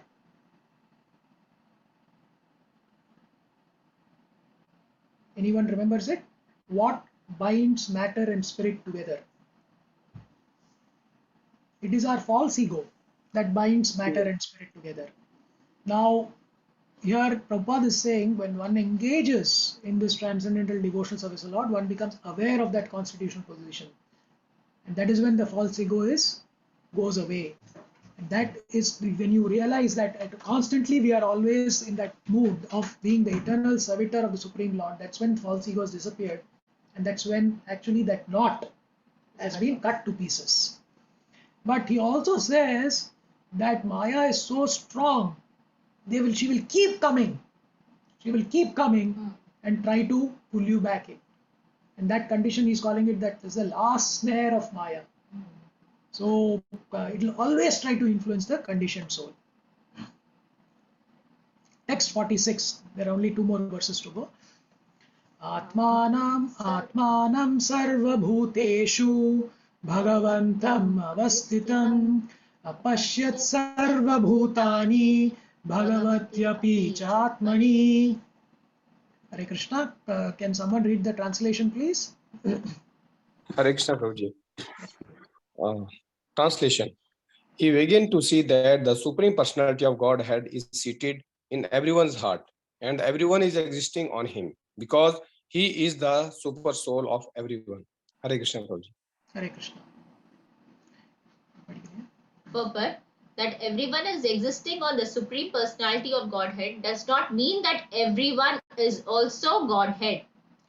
Yeah. So Prabhupada is actually just reminding. He's saying that everything rests on him, the Supreme Lord, but that does not mean that the Supreme Lord is also everywhere.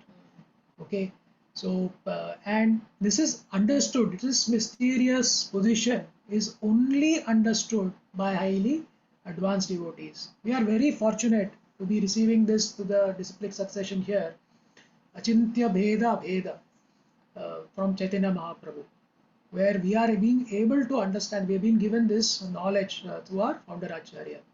So, we'll move to the 47th shloka.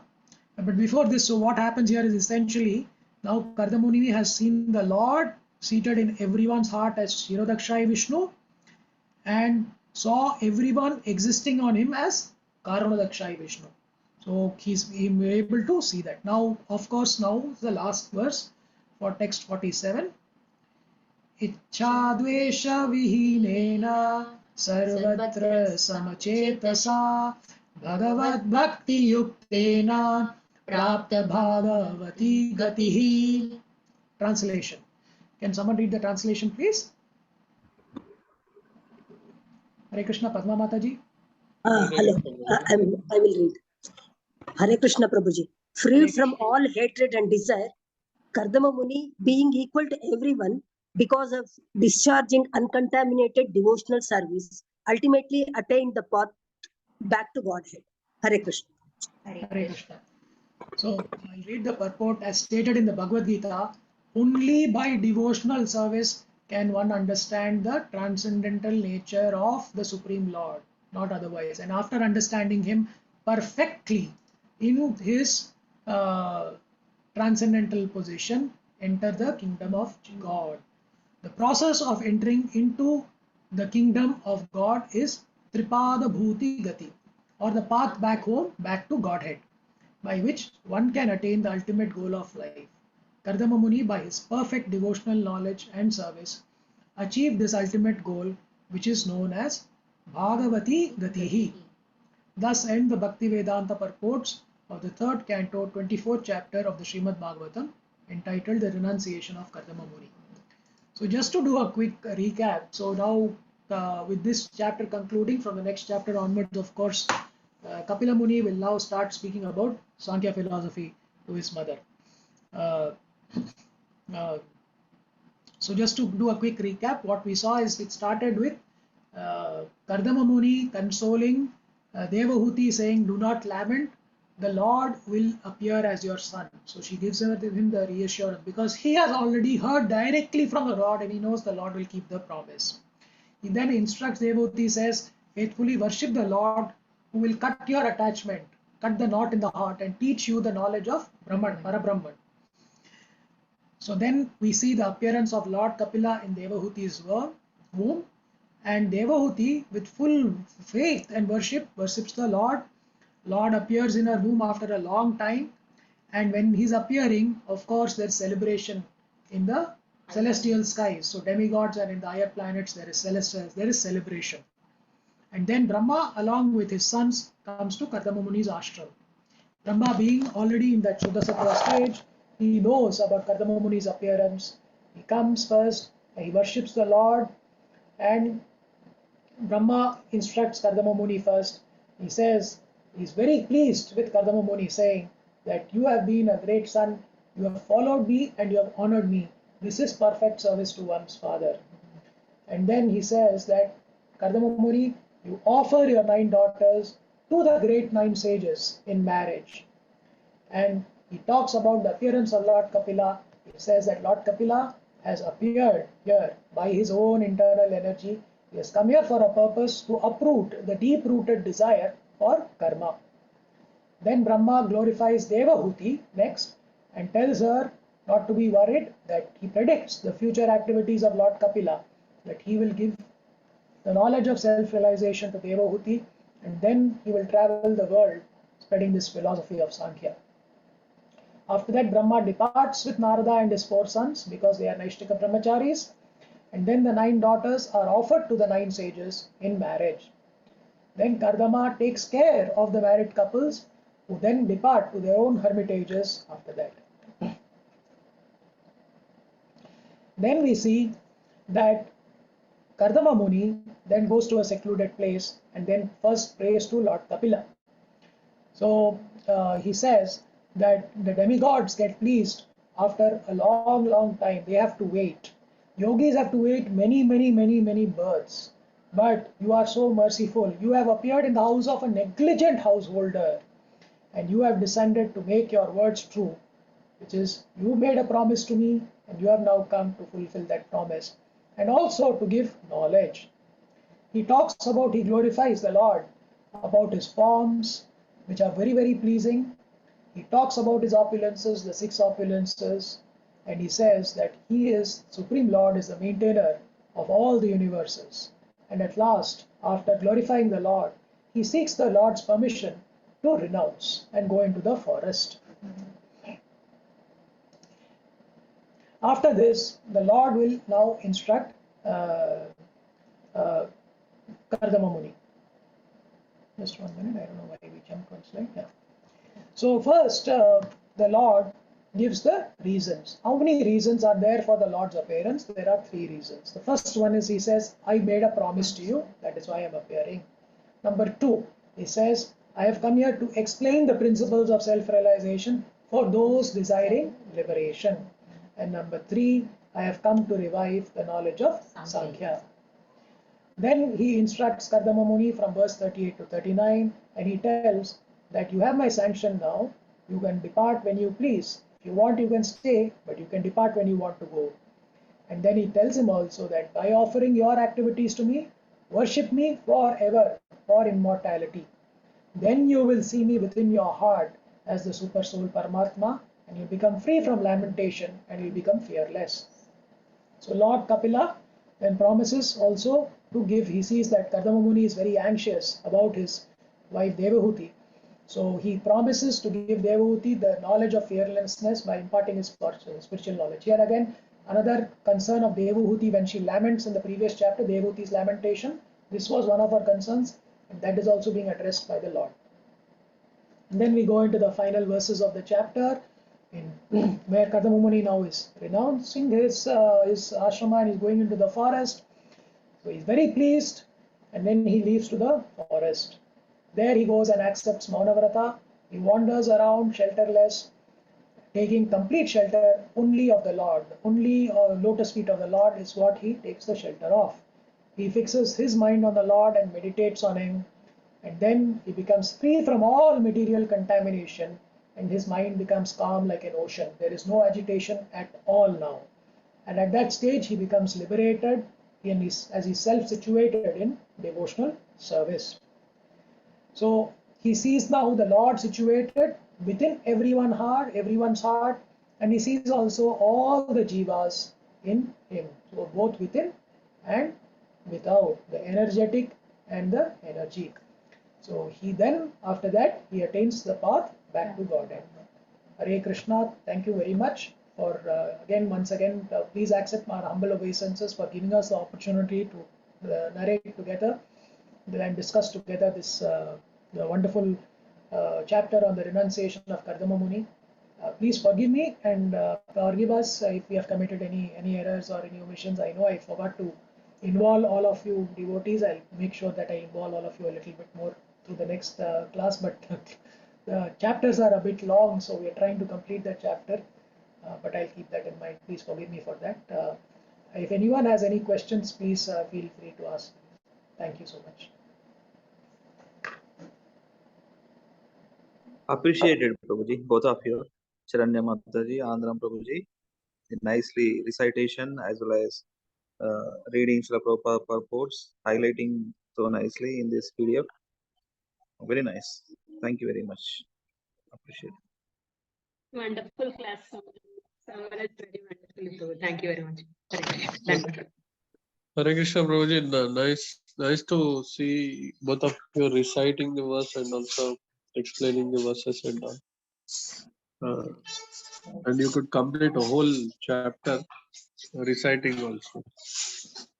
One question, Prabhuji, so that you said, so Dasya Ras, he was in Dasya Ras, but you mean to say Vatsalya Ras is higher than Dasya Ras? So that is what you want to say? Yes, Prabhu. Yes. That's So, why. Dasya, Sakya, Vatsalya, and then Madhurya. and he didn't want to mix the rasas because he was in the mood of servitorship. Okay. He didn't want to mix that. So this has been in the Vishwanath Chakravarti Thakur's commentary. He has given this explanation, and that's why he wants to leave, even though the Lord Himself is there. If you are in a Vatsalya ras, you will have Sakya and Dasya ras also will be there. Those moods will also be there. So if you're in a higher rasa, the moods will automatically be there. Okay. Yeah. And what I was also listening to Balram Shakti Prabhu's class is that for us in this as followers of Chaitanya Mahaprabhu and Rupa Goswami, our aspiration would eventually hopefully be every person that rasa will get eventually revealed, I believe. So it will be one of those 4 rasas. But in the parampara where we are, Prabhu, in that parampara we are normally aspiring for the rasa of the Manjaris. So which will be under Madhurya rasa. So, but it comes revealed, it gets revealed, I believe, on its own.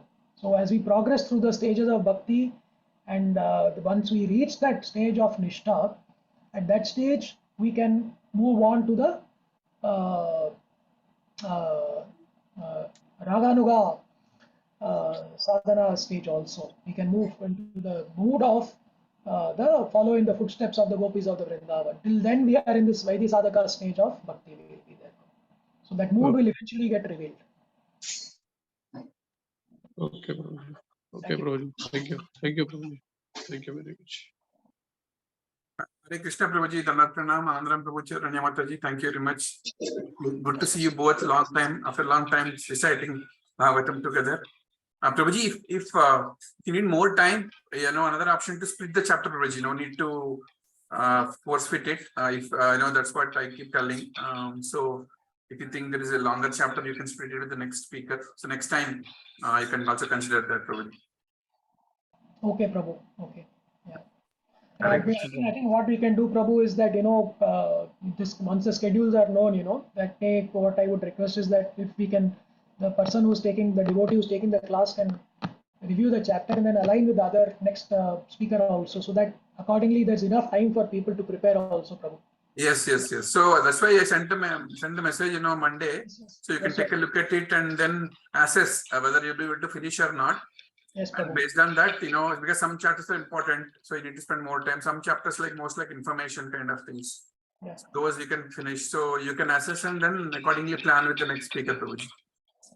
Okay, Prabhu. Yes, Prabhu. Thank you very much. Wonderful Mangalarti. Very nicely decorated altar, I see. And you're practicing all the Sadachar in your house nicely, and then a very good class. You and Mataji did a wonderful job. Thank you very much. Thank you, Prabhu. Prabhu, before we close the class, we'll also just chant 3 times also. We can chant the Hare Krishna mantra for Prasad Prabhu's father. Yes, Prabhuji, 100%. Yes. Hare Krishna, Hare Krishna. Hare Krishna, Krishna Krishna, Hare Rama, Hare Krishna, Krishna Krishna, Hare Rama, Rama, Hare Hare. Hare Krishna, Krishna Krishna, Hare Hare. Hare Rama, Rama, Hare Hare. Thank you. Prabhuji, I don't know whether you know, a couple of things are happening here. We are opening a center in Kondapur, Gachibowli. So if you plan to visit, please do come. You will see that. I'm fully following that, Prabhu. Yes. And then we have 10 Rath Yatras going on this time. June. So June is a very active month. So you have some time. Please do visit us. We'll love to have you and Mataji and your daughter here. Of course, Prabhu. This is actually creating laulyam for us, Prabhu. We are becoming Yes. Thank you, Ruji. Hare Krishna. Thank you, Prabhu. Panchakalptarabhyasya krupasindhabheva patitanam pavanam Vaishnavim namo namo Ananta Koti Vaishnavim Srila Prabhupada Jai Srimad Bhagavatam. Jai. There you go.